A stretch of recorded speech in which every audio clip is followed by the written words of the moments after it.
BJP వాళ్ళు ప్రజా సంఘాలపైన మరియు రాజకీయ నాయకులు అపోజిషన్ వాళ్ళపైన చేస్తున్నటువంటి ఏదైతే సరైనటువంటి వ్యాఖ్యలు కావో అలాంటి వ్యాఖ్యలతో ఈ ప్రజా సంఘాల వాళ్ళను రకరకాలైనటువంటి ఈ యొక్క అపోజిషన్ వాళ్ళను దూషిస్తూ ఉన్నటువంటి సంఘటనలు జరుగుతున్నాయి. కాబట్టి ఈరోజు మొన్న అంబేద్కర్ పైన దుర్భాషలాడినటువంటి అమిత్ షా అంబేద్కర్ గౌరవిస్తున్నటువంటి సమాజాన్ని అతడు అగౌరవపరుస్తూ, అలాగే ఈరోజు బండి సంజయ్ గారు గద్దర్పై చేసిన వ్యాఖ్యలు ఏదైతే టీవీల్లోనూ ప్రసార మాధ్యమాల్లో వస్తున్నాయో ఇవన్నీ మేము ప్రజా సంఘాలుగా ఖండిస్తున్నాం.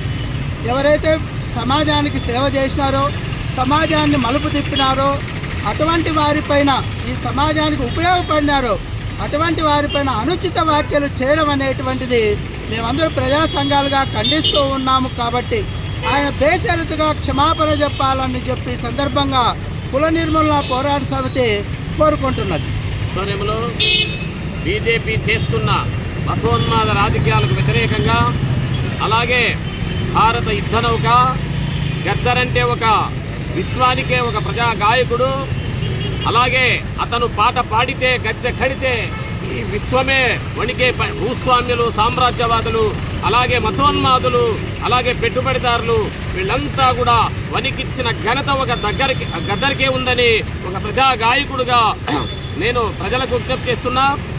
అతన్ని ఏదో పద్మ అవార్డు అని అప్లై చేసుకున్నారని ఆయన చేయలేదు. ఆయన మరణించాడు. ఆయన మరణించినప్పుడే ఈ దేశంలో యావత్తు ప్రజాప్రతినిధులు ప్రధానమంత్రి సైతం బీజేపీ వాళ్ళందరూ కూడా ఆయనకి నివాళులర్పించడం జరిగింది. అయితే ఈ పద్మ అవార్డు కోసం ఎవరు అప్లై చేశారో మాకు తెలియదు, కానీ గద్దరికి ఎట్టిస్తాం మేము అని చెప్పేసి బండి సంజయ్ అనే బీసీ నాయకుడు, వాడికి మదమెక్కిన మతోన్మాది బండి సంజయ్ కేంద్ర సహాయ మంత్రి, అలాగే విష్ణువర్ధన్ రెడ్డిలు గద్దరు పైన అనుచిత వ్యాఖ్యలు చేశారు. కాబట్టి దానికి నిరసనగా తెలంగాణ అంతటా తెలుగు రాష్ట్రాల్లో కూడా అనేక మంది ప్రజా గాయకులు, ప్రజా సంఘాలు కూడా ఆ అనుచిత వ్యాఖ్యలను ఖండిస్తూ వాళ్లకు ఏమాత్రం కేంద్ర సహాయ మంత్రిగా కానీ బీజేపీలో ఉండడానికి కూడా అర్హత లేదని ఈ విధంగా బీజేపీ కూడా మేము హెచ్చరిస్తున్నాం. అలాంటి దుర్మార్గులను, అలాంటి పచ్చి మోసగాళ్లను, అలాంటి మతోన్మాదులను వాళ్ళని మీరు వెంటనే భద్రం చేయాలని కోరుతూ ఈరోజు గద్దరు హంతకుడని చెప్పేసి చెప్తున్నారు. మణిపూర్లో వేలాది మందిని దళితులను, అలాగే మైనార్టీలను కోసిన ప్రభుత్వం ఈరోజు దాన్ని గురించి మాట్లాడలేదు. కానీ ఒక గద్దరు ఏదో ఆయన చనిపోయిన తర్వాత కూడా ఆయనంటే భయం, ఆయనంటే వణుకు, ఆయన్ని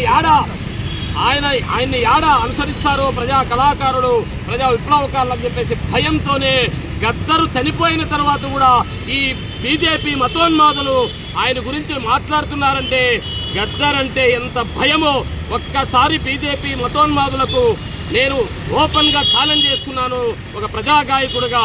కాబట్టి ఇలాంటి మతోన్మాద రాజకీయాలు అంబేద్కర్ వాదులపైన చేయడం కూడా చాలా నీచమైన చర్య.